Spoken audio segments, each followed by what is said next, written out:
እንዴት አደራችሁ? እንዴት ሰነበታችሁ? እግዚአብሔር እድል ሰጥቶናል። እግዚአብሔር እድል በሰጠን ደግሞ እኛ በፊቱ ሆነን ቃሉን እንማራለን እና ከኋላቱ ሲባል ከኋላ ሆኗል። ስለዚህ ድምፄን ዘለግ እያደረኩ ይቻላል፣ ግድ የለም የተፈቀደ ነው። ድምፄን በጠዋት ዘለግ አድርጌ እንድናገር ጋብዘውኛል ማለት ነው። ጥሩ ነው።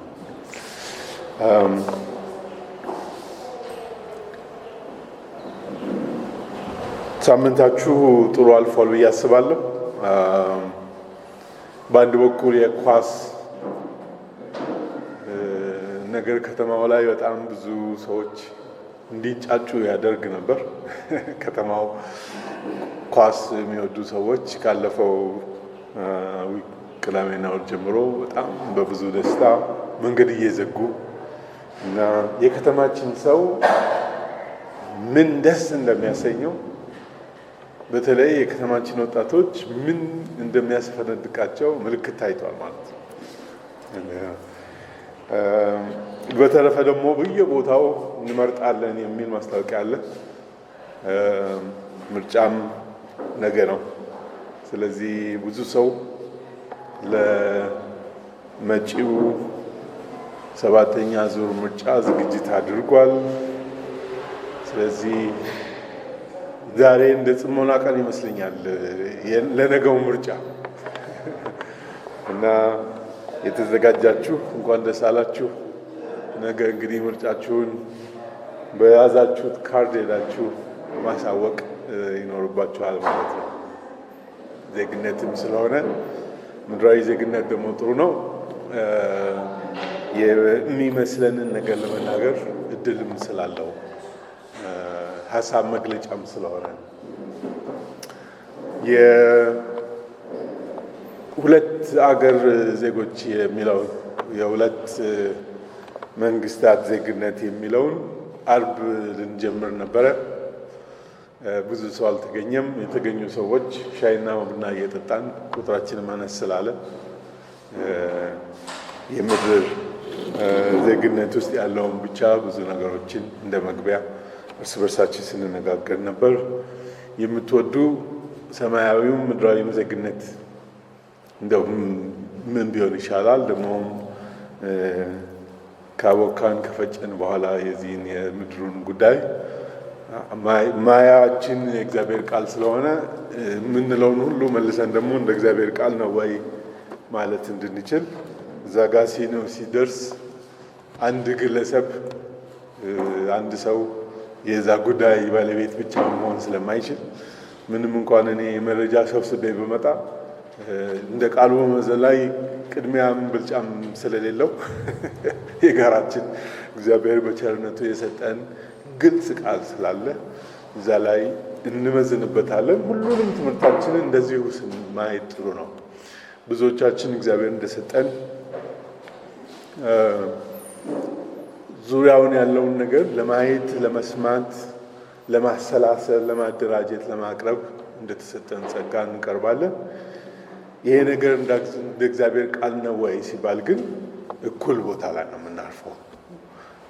ምክንያቱም የእግዚአብሔር ቃል በእግዚአብሔር መንፈስ መሪነት የሚዳኝ ስለሆነ፣ ስለዚህ የምናቀርበውን ደክመን የምናመጣው ማስረጃና መረጃ ሁሉ እንደ እግዚአብሔር ቃል ይታያል ማለት ነው። ያን ጊዜ ሁላችንም በማዕዱ ዙሪያ ተሰብስበን መረጃ ሰብስበው የሚያመጣውን ሰው አመስግነን ማያችን ግን መነጽራችንን አጥልቀን እንደ እግዚአብሔር ቃል ማየት ይኖርብናል። አሁን ሙሉ ትኩረታችሁን የሳብኩ ይመስለኛል። አሁን እንግዲህ የጸሎት ጊዜ ነው። እንጸልይ። ለጌታ አሳልፈን ጊዜያችን ውስጥና ወደ ፕሮግራማችን እንሄዳለን። ጌታችንና አምላካችን ረዳታችን ከጅማሬም እስከ ፍጻሜ ከመጀመሪያ እስከ መጨረሻ አንተ ብቻህን ድንቅም ታምራትም የምታደርግ የፈጠርከን፣ ያዳንከን፣ ያቆምከን፣ ያጸናህን አንተ ነህ። አቤቱ እግዚአብሔር አምላክ ሆይ በሕይወታችን ስለሚሆን በቤታችን ስለሚሆን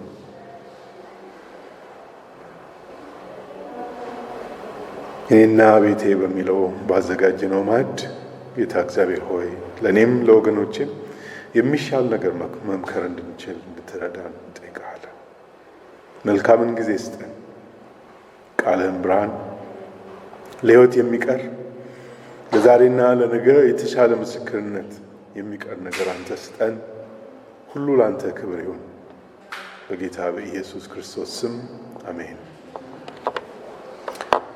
እኔና ቤቴን ዛሬ አራተኛ ሳምንት ማጠቃለያ አድርገን ነው ዛሬ የምንነጋገረው። ትምህርቱን ጨረስ ነው ማለት አይደለም፣ ገና ጀመር ስናደርገው ነው የምንጨርሰው። ግን እኔና ቤቴ በሚለው እኔ በማቀርበው መንገድ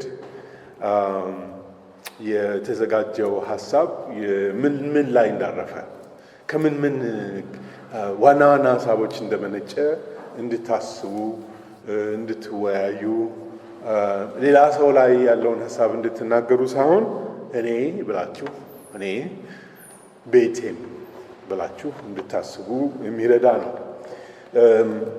አመስግነን የጀመርነው በኢትዮጵያም በብዙ ዓለም ዙሪያ ልማድ አለ። ጋብቻን ያለ መፍራት ትዳርን ላይ ያለውን ሀሳብ ለመምከር የመቸኮል እንደ አዋቂ የመሆን ልማድ አለ። ያ ልማድ መልካም ነገርም አለው፣ መልካም ያልሆነም አለው። መልካም እንኳን ነገር እንደ እግዚአብሔር ቃል መታየት ይገባዋል ብለናል። ስለዚህ በአገር ያለውን በመንግስት በሕግ የተከበረውን ባህላዊ ጋብቻ ከዛም ያልፈው ደግሞ በሕግ የተደነገገ ደግሞ በክብር መዝገብ ሹም ፊት የሚሆን ጋብቻ ነው። እኛ የምንወደው እኛ የምናከብረው እኛ ማድረግ የምንፈልገው ቢደረግ የምናበረታታው ደግሞ ከዛ አለፍ ያለ ኪዳናዊ መጽሐፍ ቅዱሳዊ ጋብቻ ነው። እሱን መነሻ አድርገን ነው የተነሳ ነው። ስለዚህ በሀገር ያለ ልማድ መልካም እንኳን ቢሆን መልካሙም እንደ እግዚአብሔር ቃል እንዲታይ ግን ሁላችን ተስማምተን ያለፍነው።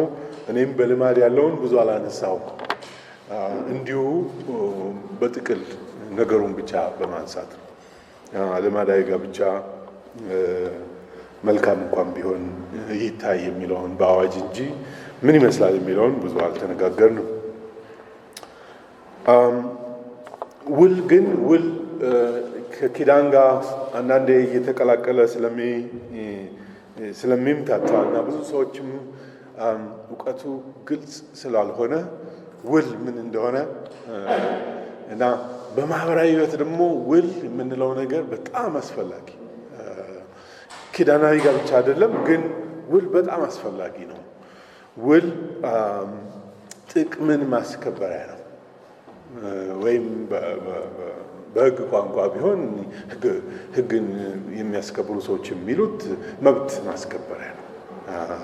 እኔ ሙያዬ ትንሽ ወደ ምጣኔ ሀብት ክፍፍል ስለሚሆን ሀብት ክፍፍል ቋንቋ የሚችል ሰው ደግሞ ሀብት ክፍፍል ጋር ሲመጣ ጥቅም ነው የሚሆነው። ጥቅሜ እንዳይጎዳ ጥቅሜን አሳልፌ አልሰጥም የሚል ስለሆነ እንጂ ቋንቋው አቃፊው አንድ አይነት ነው።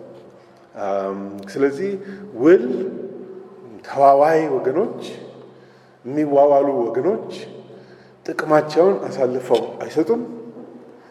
ሕጉ ደግሞ የተዋዋይ ወገኖች ጥቅም አንዱ ወደ ሌላው እንዳያልፍ በውሉ ላይ ካልተቀመጠ በስተቀር በውሉ ላይ በግልጽ ካልሰፈረ በቀር ተዋዋይ ወገኖች በውሉ ውስጥ የሚያስቀምጧቸው መስፈርቶች በውሉ መሰረት ብቻ አንዱ ሌላውን አሳልፎ ጥቅምን ደፍሮ ወይም በውል ከተግባቡበት ውጪ እንዳይሆን ይከለክላል። ሕግም ላይ ብዙ ሕጎችም ላይ አለ፣ ንግድም ላይ አለ። መሰረታዊ የሰው ልጅ ኑሮ ዘይቤ ላይ ውል ጠቃሚ። እንግዲህ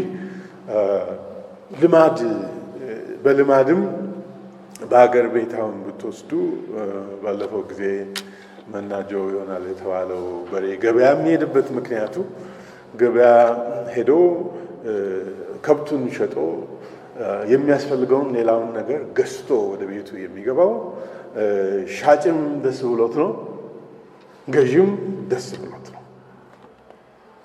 ሻጭ በሬውን ሽጦ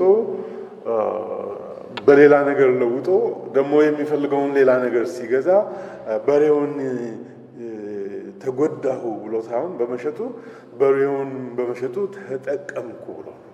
ስለዚህ ጥቅም አስከብሯል ማለት ነው። ገበሬው ከብቱን ሲሸጥ ጥቅሙን አስከብሮ ወደሚፈልገው በሬውን ወደሚፈልገው ወደ ሌላ ጉዳይ ቀይሮ ስለሆነ ውሉ ጥቅምን ከማስከበር ጋር የተያያዘ ስለሆነ ማናቸውም በሰው ልጆች ውስጥ መካከል የሚደረጉ ልውውጥ ጉዳዮች በጥቅም ማክበር ላይ የጋራ ጥቅም ማክበር ላይ በሕግ በተደነገገው በውል ውስጥ በተቀመጠው የጋራ ጥቅምን እኩል ላይ የማድረግ ነው። ይህን ሁሉ ካልን በኋላ ነው እንግዲህ ትዳርም ውስጥ ጥቅምን ማስከበር መሰረታዊ ነው።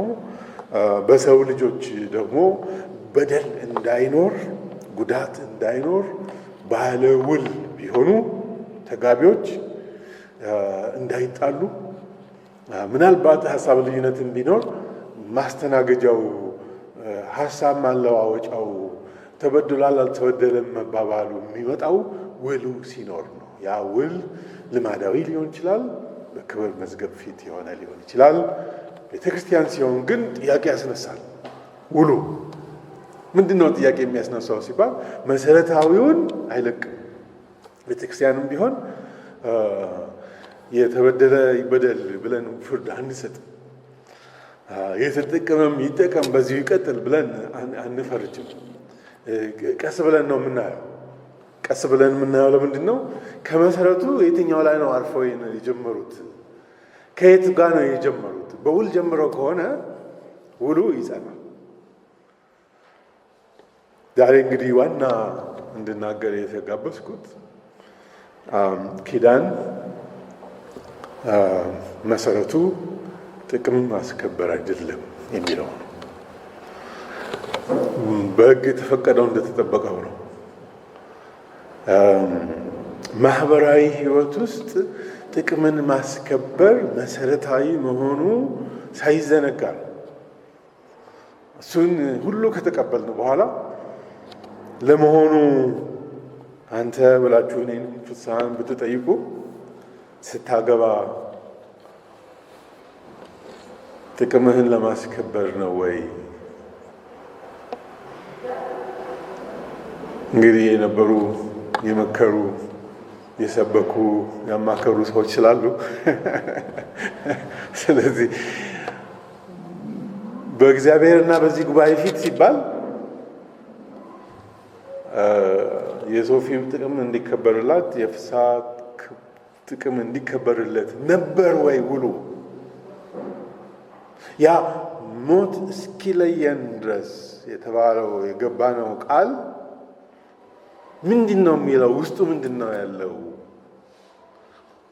እና ምንም ስህተት የሌለው በጉጉት ነው የተጋባነው።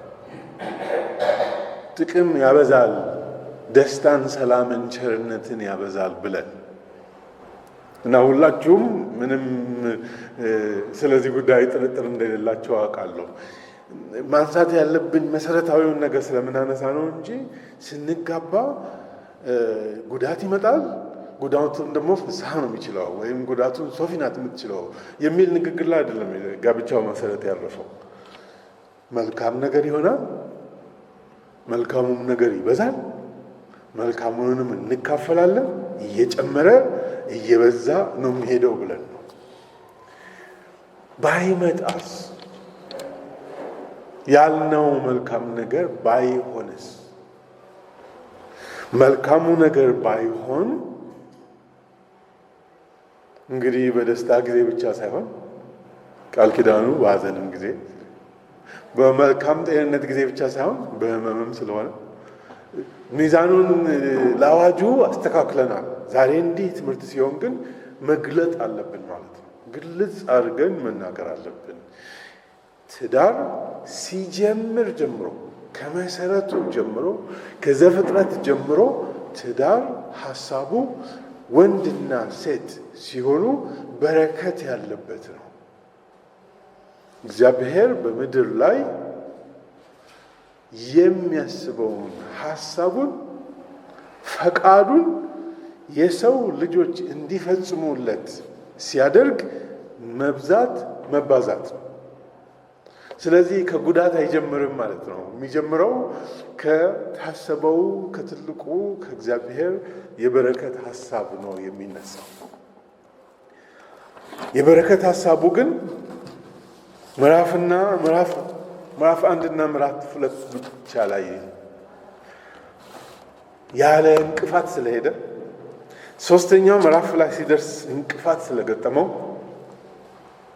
ያ የእግዚአብሔር ያሰበው እየሰፋ እየበዛ የእግዚአብሔር ሐሳብ ምድርን ይሞላል ብሎ የሚናገረው ምዕራፍ 1 እና ምዕራፍ 2 ምዕራፍ 3 ላይ እንቅፋት ስላስገባ መሳት ስለመጣ ኃጢአት ስለገባ በኃጢአትም ምክንያት እግዚአብሔር አሁንም ጣልቃ ገብቶ አሁንም በሰው በአዳምና በሔዋን መካከል ጣልቃ ገብቶ ያን ህብረታቸውን አቃንተው አስተካክለው ለመሄድ ወደማይችሉበት ደረጃ ስለደረሱ ስላልቻሉ መወቃቀስ ስለጀመሩ እርስ በርስ መካሰስ ስለጀመሩ ያንን መካሰስ አቃንቶ ሁለቱን አንድ ላይ አድርጎ ማስኬድ ስላለበት ወዴት ነው የሚያስኬደው? ወደ ታሰበው ወደ ሐሳቡ ወደ በምድር ላይ እግዚአብሔር ወዳዘጋጀው ስራ። ስለዚህ እግዚአብሔር ሲፈጥር ያስተካከለው ሰው ሲያበላሽ እንደገና አቃንቶ ጣልቃ ስለገባ አሁን የምናወራው ሲፈጥር የታሰበውን ብቻ ሳይሆን በውድቀት ምክንያት በኃጢአት ምክንያት ጣልቃ እግዚአብሔር ሲገባ በዛ ጣልቃ ውስጥ ነው የመከራ ቋንቋና መከራን የመሸከም መከራን የመቻል በመከራ ውስጥ እርስ በርስ ተሸካክሞ መሄድ የሚለውን ቋንቋ ማውራት የጀመርነው። ስለዚህ የእግዚአብሔር የዘላለም እቅድ ሐሳቡ ስለሆነ ሳይሆን የዘላለም እቅዱ እንዳይበላሽ እግዚአብሔር ራሱ ጣልቃ ሲገባ ለአዳምና ለሔዋን በአንድነት እንደ አንድ ሰው እንደ አንድ ቤት እንደ አንድ ቤተሰብ መሄድ እንዲችሉ። እንግዲህ የኃጢአትን ታሪክ አይደለም አዲስ አድርጌ ማወራላችሁ፣ እሱ በጣም ሁላችን ግልጽ ሆኖ የምናውቀው ስለሆነ ኃጢአት አዳምና ሔዋንን ከአምላካቸው እንዲሸሹ አደረጋቸው። ቁጥር 10 ላይ ድምፅህን ሰማ ራቁቴንም ስለሆንኩ ፈራሁ ተሸሸኩ። ስለዚህ የመጀመሪያ የኃጢአት ውጤት ከሰማይ አምላክ ከሕይወት ምንጭ ከሰራ ከፈጠረ ካበጀ ካስተካከለ ከባረከ ከሚሰጥ አምላክ መሸሽ ያመጣል። ይሄ ሁላችንም በሁሉ ነገር ላይ የሚደርስ ነው። ከዛ በኋላ ግን ራቁቴን ነኝ ነው የሚለው። እንግዲህ እኛ ለምንፈልገው ጉዳይ መሸሹ ብቻ ሳይሆን ራቁቴን ነኝ እንደው ምን ይሆን ብንል ያው ትረዱኛላችሁ።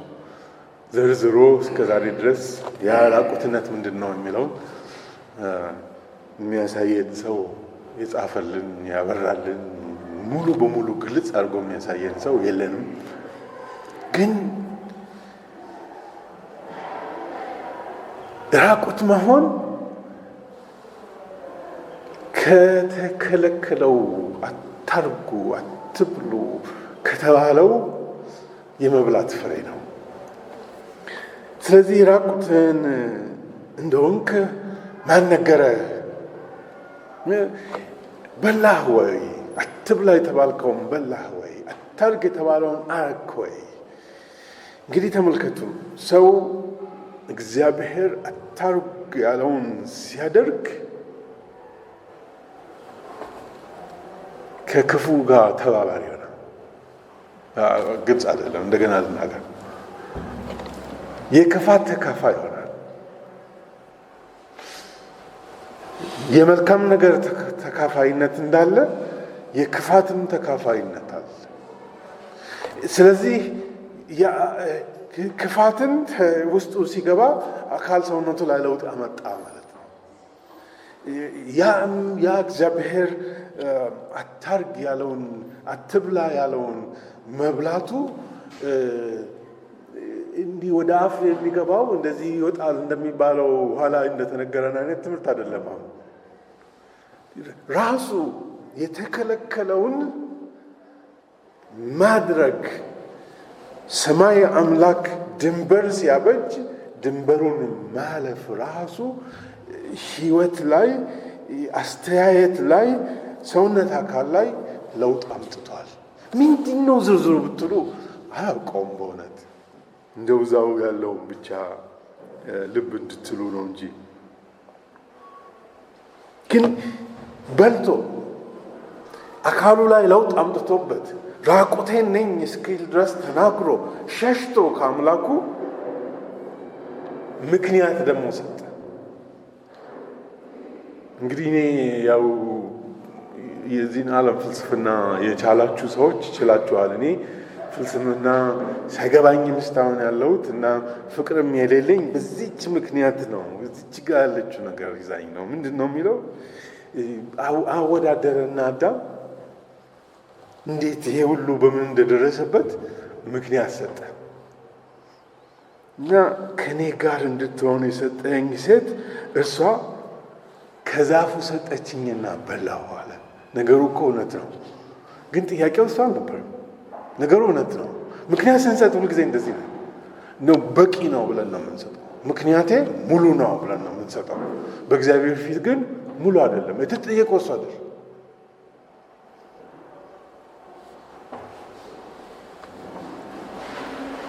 ጥያቄውን ነበር ወዴት ነህ ነው ጥያቄ። በቃ ቀጥታ መመለስ ነው። የሆነውን ሁሉ ካለ በኋላ መጨረሻ ላይ በቃ በሷ ምክንያት ነው የሚለው ራሱ ኃጢአት የሚያስተምረን የምክንያት ድርድር። አእምሯችን ውስጥ አንዳንዴ ሙሉ ይሆናል። በቃ የሆነ በቃ ይሄን ነው ምለው መልስ እሰጣለሁ። ከዛ ልባችን ይሞላል በዛ እና ልብ እንኳን ቶሎ አትሞላም። ያው ታውቃላችሁ፣ ልብ ትጠረጥራለች ሁልጊዜ። አእምሮ ይሄ ታውቃላችሁ አይደለም? የ9 ኢንች ፕሮብሌም አለው ሰው ልጅ ይባላል አይደለም? ከዚች እስከዚች ያለችዋ ነች 9 ኢንች።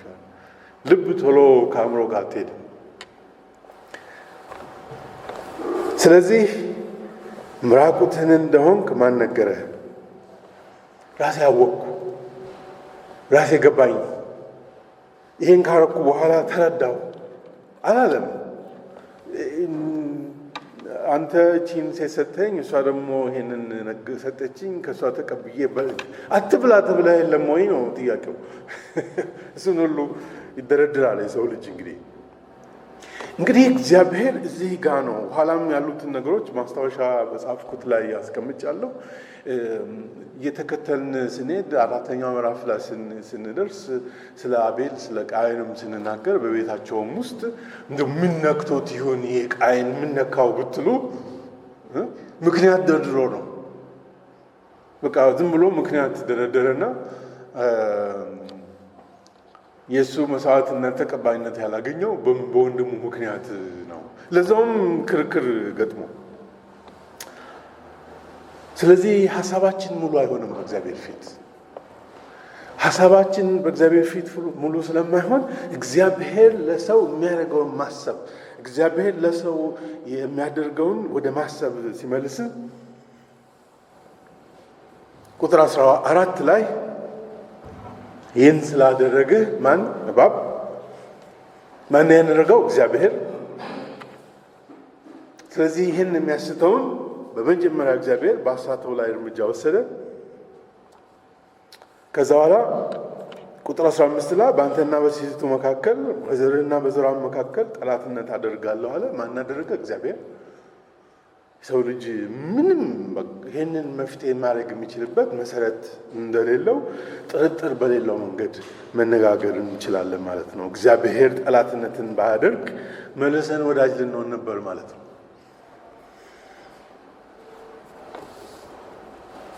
ለሴት አሁን እንደዚህ ብሎ አላት። እንግዲህ በጸነሰሽ ጊዜ ጭንቅሽን እንግዲህ መከራ መካፈል የሚለውን ሀሳብ ከነዚህ ነው አፍልቀን የወሰድነው።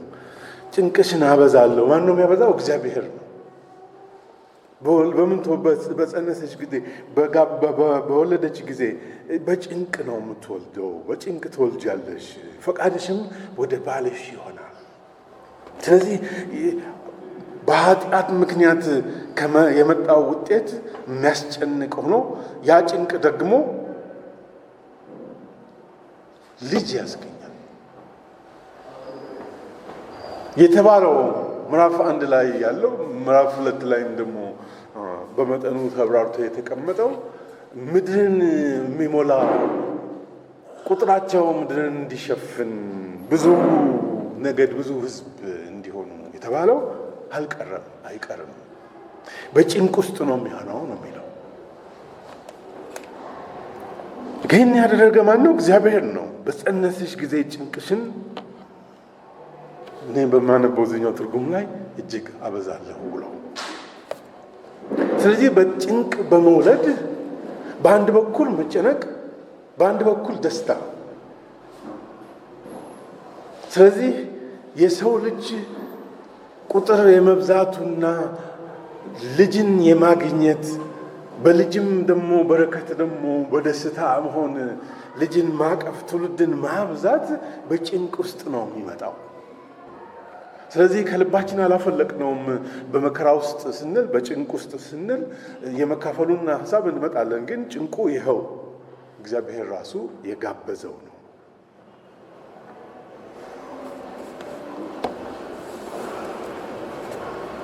አስራ ሰባተኛው አዳም ደግሞ እንዲህ ነው የሚል የተባለው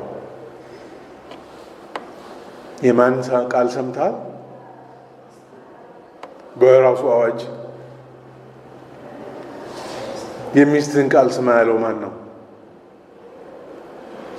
እሷን ሰምቼ ነው እሷ ናት አይደለም። በቃ እሱ ነው ካልክ ለዛም ደግሞ መልስ አለው። መልሱ ምንድን ነው? እንዳትበላ ካዘዝኩህ። እሱ ከሚስቱ ጋር ነው።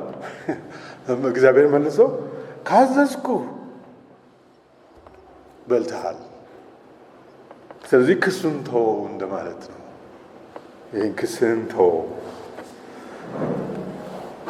ስለዚህ ምድር ምዕራፍ 2 ላይ ምድርን የሚያርስባት ገና አልተገኘም ተብሎ ነው አዳም የተሾመው ምድርን እንዲያርስ። አሁን ደግሞ ምዕራፍ 3 ላይ ደግሞ ካንተ የተነሳ ምድር የተረገመች። ልብ አድርጉ፣ አዳምና ሔዋን አይደሉም የተረገሙት ወገኖች። ትንሽ ቀስ አድርገን እንደዚህ አይነት ነገር ስናነብ ቀስ አድርገው ማንበብ ጥሩ ነው። ምድር ነው የተረገመው። በሕይወትህ ዘመን ሁሉ በላብህ በድካም ከእርሷ ትበላለህ። ቋንቋ የሚችሉ ሰዎች ይሄ በላብህ በድካም የሚለውና ለሴቷ የተሰጠው ጭንቅ የሚለው ቃል ተመሳሳይ ነው። ምድር እሾህና አሜከላ ታበቅላለች፣ የምድርን ቡቃያ ትበላለህ። ስለዚህ በፊት ወዝ እንጀራን ትበላለህ፣ አፈር ነህና ከምድር አፈር የተበጀህ ነህና። የእግዚአብሔር እስትንፋስ በውስጣችን ኖሮ ያንንም እስትንፋስ መታዘዝ ያንንም የመሰልንበትን አምላካችንን የመሰልንበትን ከሱ የተቀበልነው ስለሆነ በምድር አፈር አይደለም፣ በሸክላው አይደለም እግዚአብሔር የምንመስለው፣ ከሱ በተቀበልነው እሱ በሱ እንድንኖር። ሌላው አፈር ነው። ስለዚህ የመከራው ሀሳብ እንግዲህ ከዚህ ጋር ይመነጫል። በኃጢአት ምክንያት ወደ ዓለም የገባ ኃጢአቱም ደግሞ እግዚአብሔር ያዘዘውን ከመተላለፍ። ስለዚህ እግዚአብሔር ከዚህ በኋላ እነዚህን ጥንድ በቃ ፈቃዴን ማድረግ አይችሉም ብሎ ሀሳቡን አልቀየረም። ነገር ግን ያሳታቸውንም አሳቹን እባቡን ተንኮለኛውን ቀጣ።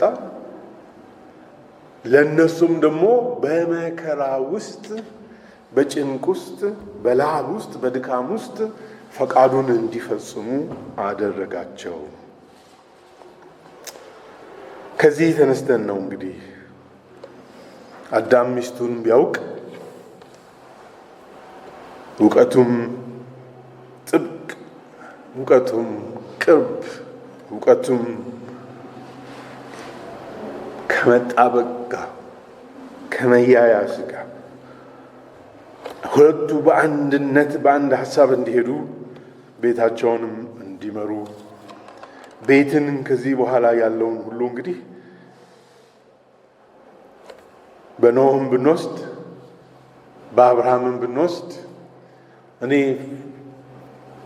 ግልጽ በሆነው ደግሞ እኔና ቤቴ የሚለውን ሁለት ትልልቅ ጥቅሶች ሙሉን እንዳለ ዘልያቸዋለሁ። አንዱ ኢያሱ ነው ምዕራፍ 24፣ አንዱ ዳዊት ነው እኔ ማነኝ ቤቴስ ምንድን ነው ያለው። እሱ ትልልቅ ስለሆነ በራሱ እዛ ውስጥ አልሄድኩም።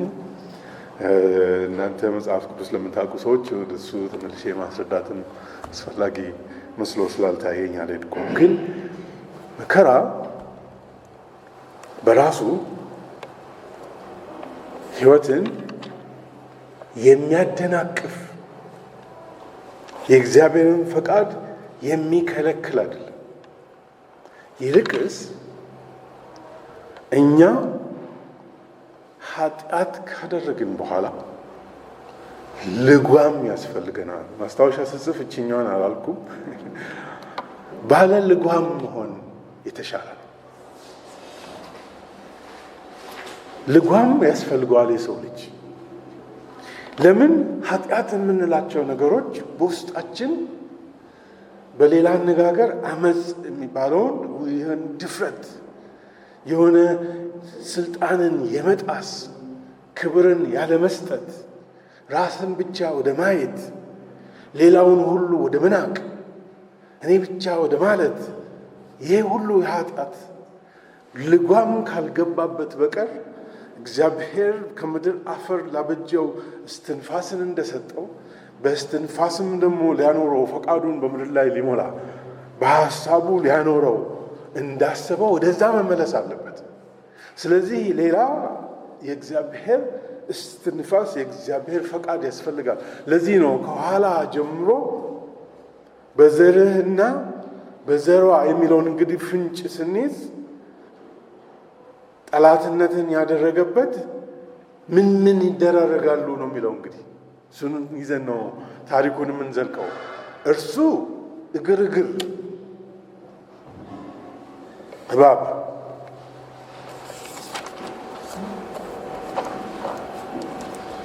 ባነበው ነው የሚሻል ይመስለኛል። እሱ ራስን ይቀጠቅጣል፣ አንተም ሰኮናውን ትቀጠቅጣለህ። ራስ የሚለው እንግዲህ የመጽሐፍ ቅዱሳዊ ቋንቋ ስለሆነ እሱ ይሄ እባብ ጭንቅላቱን ማለታችን ልክ ነው። ጭንቅላቱን ሲመታ ነው እባብ የሚሞተው። እባብ መቶ የማያውቅ ሰው ካለ እባብ ስትመቱ ጭንቅላት ነው የሚመታው፣ ሆዱን አይደለም የሚመታው። ልምጥ ብሎ ይድናል። ጭንቅላት ብቻ ነው የሚመታው። ግን እዚህ ጋር ያለው ጭንቅላት ስለመምታት ብቻ አይደለም። ይሄ ስልጣን፣ ይሄ ለማታለል፣ ለማድረግ፣ ለመወሰን በቅርብ ምስራቅ ሀገሮች ዘንድ እንደሚነገረው ቃል በምሳሌ የተገለጸው ያም እባብ ራስ ሲመታ ጸጥ የሚልበት ምክንያቱ ክፋት ከምንጩ ነው መዘጋት ያለበት። ክፋት ከራስ ከሚያዝበት ነው። ስለዚህ የክፋትን ራስ መቀጥቀጥ እንዲያውም ለክፋት መድኃኒት ማድረግ የሰይጣን የዲያብሎስ የአታላይ የዚህ ዓለም ክፋት ሁሉ ጸጥ የሚልበትን ኋላ የሚመጣውን የሴቲቱን የሕያዋንን ምትክ ልጅ ኢየሱስ ክርስቶስ መጥቶ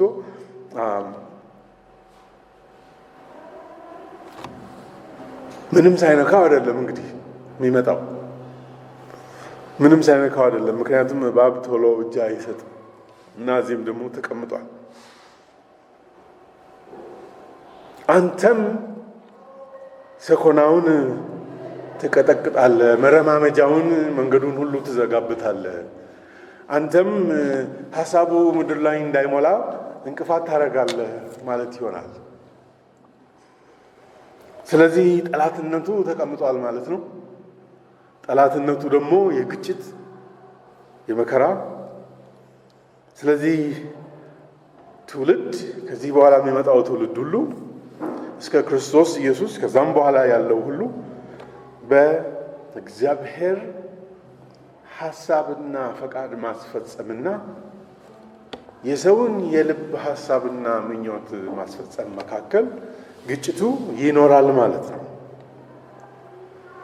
ስለዚህ ክርስቶስ ኢየሱስ ወደ ዓለም ሲገባ በቃ ንጉሥ ሆኖ ፊት ለፊት የሚገለጥ ሳይሆን መከራን በማን በሰዎች እጅ።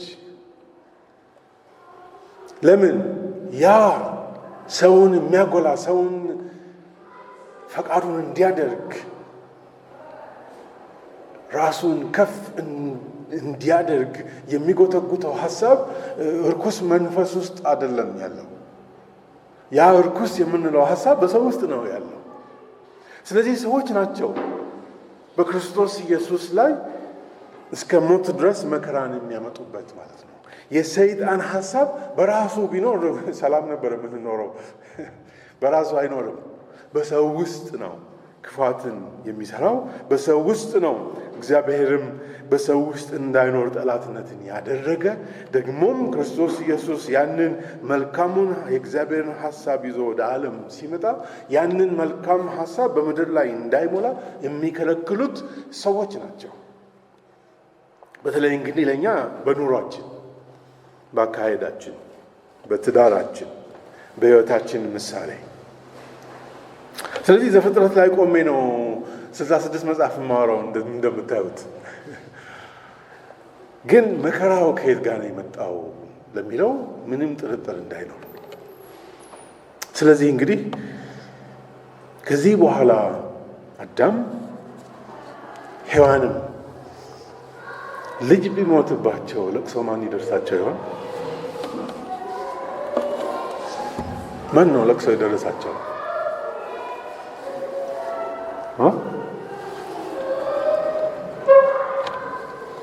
ዝምታው ሰፈናል። እንግዳ ጥያቄ መጠየቅ ተገቢ ስለሆነ ነው። ግን አሳዛኝ ነው አይደለም? ልጅ ያጡት ክፋት በምድር ላይ እየበዛ ነው። ልጆች አዳም ስንት ዓመት ኖረ? ትዝ የሚለው ሰው አለ? 900 ምን ያህል ክፋት ነው ያየው ይሆን? አልነገረንም እንጂ አልተጻፈም። በልጅ ልጆቹ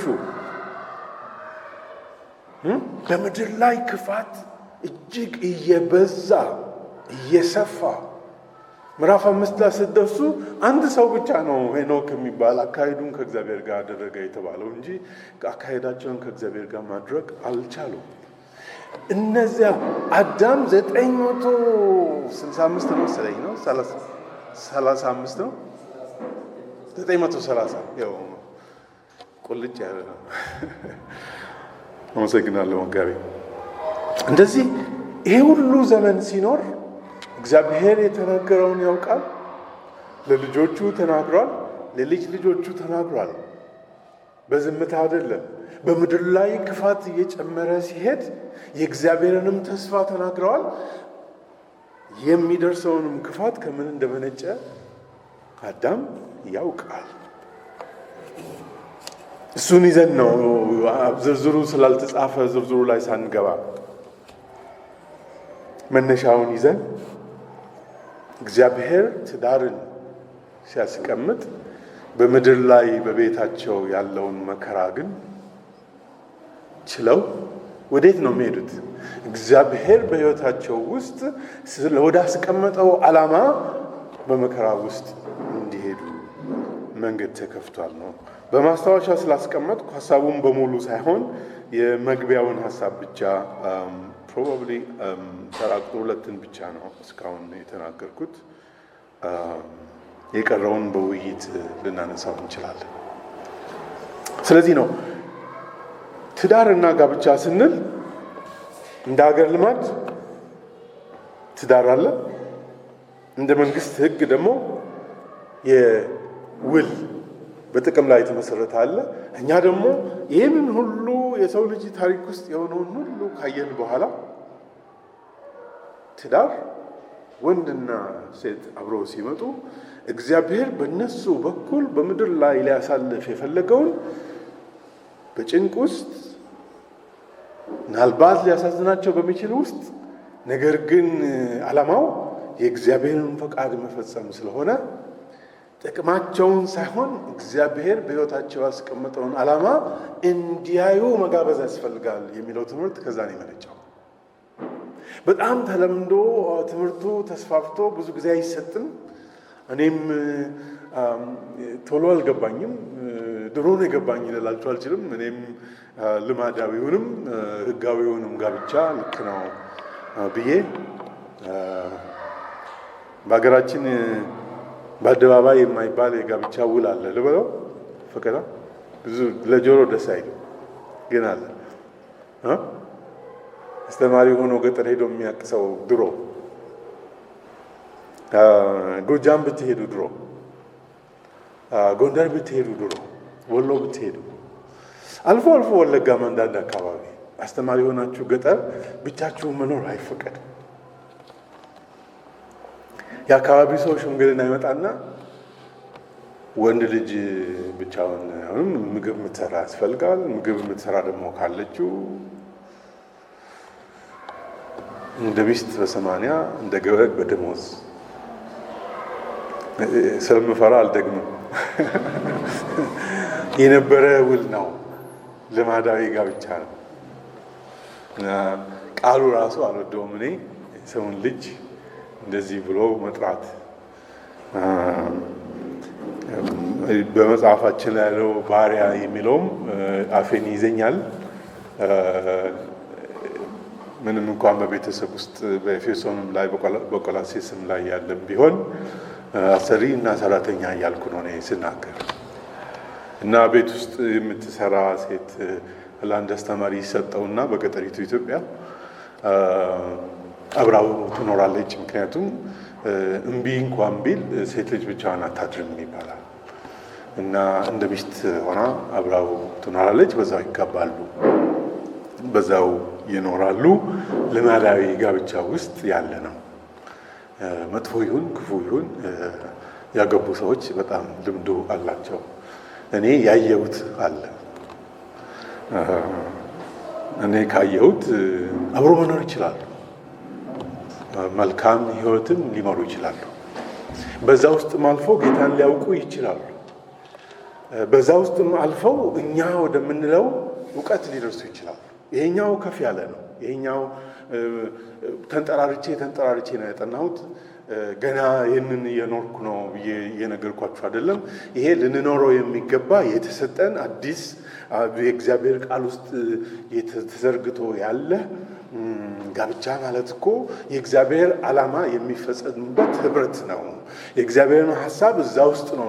መከራም ቢኖረው መከራውን ችላችሁ የእግዚአብሔርን ሀሳብ መፈጸም ትችላላችሁ የሚለው በብዙ ደስታ አሁን የቅርብ ዓመታት የተረዳሁት፣ ለእናንተም ደግሞ እንዴት ብዬ ይህንን ደብቃለሁ እግዚአብሔር ቃል ላይ ተገልጦ ያለ ነው እና ይህንን ማወቅ አለብን ከሚል ነው የመጣው እንጂ ብዙ ቦታ ላይ አይገኝም። በጣም ጥቂት ሰዎች አንድ አራት ሰዎችን በማስታወሻው ላይ ጠቅሻለሁ። ፍንጩን አቅጣጫውን ወደዚህ ትምህርት ሊመሩን የሚችሉ አሁንም ረጅም ሰዓት ወሰድኩኝ። 30 ደቂቃ ብዬ ነበር፣ 15 ደቂቃ ትርፍ ወስጃለሁ ከይቅርታ ጋር። አሁን የጥያቄና ውይይት ጊዜ ነው።